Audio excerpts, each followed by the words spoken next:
देखो 3 मिस्टेक है जो 99% स्टूडेंट करता है एंड फाइनली फेल हो जाता है। तो क्या करना है? सबसे पहला जो मिस्टेक करता है, YouTube में एंड अदर ऑनलाइन प्लेटफॉर्म में इतना सारे एडुकेटर का कंटेंट अवेलेबल है कि बंदा क्या करता है, एक टीचर, दूसरा टीचर, तीसरा टीचर एक ही टॉपिक को, एक ही सब्जेक्ट को पकाता जा रहा है एंड उसमें और कंफ्यूजन बढ़ाता जा रहा है।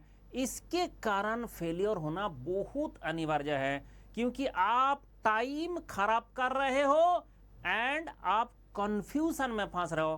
कंपेयर कर करके आपका जिंदगी खत्म हो जाएगा। इसके कारण only and only one teacher, वो टीचर जिसका बात आपको समझ में आता हो, वो टीचर जिसका बातों से आपका दिमाग में बात घुसता है, वो टीचर जिसका क्रेडिबिलिटी हो कि हाँ इससे पढ़ने के बाद मुझे सिलेक्शन होगा एंड इनसे बहुत सारे हजार स्टूडेंट का सिलेक्शन हो चुका है, ऐसे एक टीचर फॉलो कर लो, एक को फॉलो कर लो, दैट इज सफिशिएंट। उससे ज्यादा करने जाओगे आपके पास टाइम ही नहीं है एंड जब लास्ट मोमेंट में आता है तब जाके देखता है सारा दिन भर, सारा साल में मैंने 2-3 सब्जेक्ट ही पढ़ पाया हूं एंड बाकी बचा ही रह गया एंड लास्ट मोमेंट में जैसे ही आप उसको हरी बरी में करने का कोशिश करते हो, फाइनली होता है फेलियर।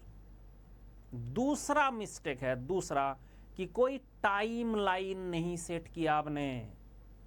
लाइफ का ही टाइम लाइन नहीं है, पढ़ाई का टाइम लाइन नहीं है। गेट एग्जाम देना है तो 15 सब्जेक्ट पढ़ना है और अगर 15 सब्जेक्ट पढ़ना है तो एक सब्जेक्ट के लिए आप कितना टाइम दे सकते हैं? क्या 3 महीना तक एक ही सब्जेक्ट पढ़े? तो फिर जाके आपको पता चल जाएगा कि दूसरा वाला तो मेरा बचा ही रह गया एंड जो प्रायोरिटी है उसको फॉलो ना करना कि जो सब्जेक्ट में सबसे ज्यादा प्रायोरिटी है वो सब्जेक्ट आपने नहीं पढ़ा, जो सब्जेक्ट सबसे कम प्रायोरिटी है सिर्फ आप उसी में घुसे रह गए, तो फिर आपका सिलेक्शन नहीं होगा। इसलिए प्रायोरिटी वाला सब्जेक्ट को प्रायोरिटी में पढ़ना है एंड एक टाइम लाइन सेट करना है कि इस सब्जेक्ट के लिए मैं कितना टाइम डिवोट कर सकता हूं, विद इन दिस टाइम आपको करना है। तीसरा, competitive exam is the process of rejection, it is not process of selection. आप बाकियों से कितना आगे है वही डिसाइड करेगा कि आप कंपटीशन में जीतेंगे कि कंपटीशन में हारेंगे।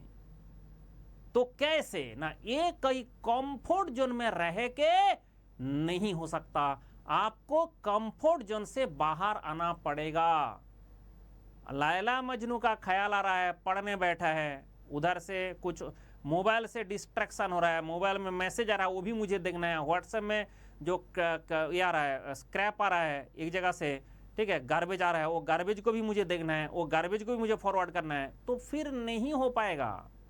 आपके पास जो टाइम है उसको प्रॉपर यूटिलाइजेशन करना है और अगर प्रॉपर यूटिलाइजेशन किया, अगर आपने टाइमलाइन सेट किया, प्रॉपर यूटिलाइजेशन किया एंड कंफर्ट जोन से बाहर का मतलब कि आपको इच्छा होगा कि मैं नहीं पढ़ूं फिर भी पढ़ो। इस धरती में किसी को पढ़ने का इच्छा नहीं होता है, ये बात पहले ध्यान रखें, किसी को भी पढ़ने का इच्छा नहीं होता है, लेकिन अगर कंपटीशन क्वालिफाई करना है तो पढ़ना है और बाकियों से ज्यादा पढ़ना है और अगर बाकियों से ज्यादा पढ़ना है तो एक कंफर्ट जोन से बाहर आना पड़ेगा एंड कंफर्ट जोन से बाहर आके पढ़ना पड़ेगा। तो इसलिए मैं बार बार बोलता हूं स्टूडेंट को कि पहले आप एक ही टीचर को फॉलो करो, एक ही मटेरियल को फॉलो करो।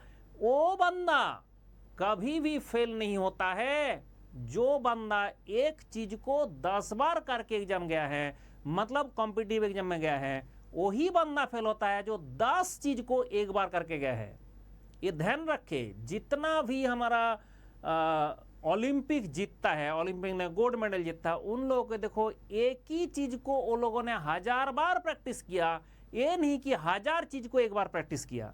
इसलिए आपको एक टीचर को फॉलो करके बाकी सारे जो है सारे काम करना है और एक ही मटेरियल को फॉलो करना है और उसको बार बार करना है।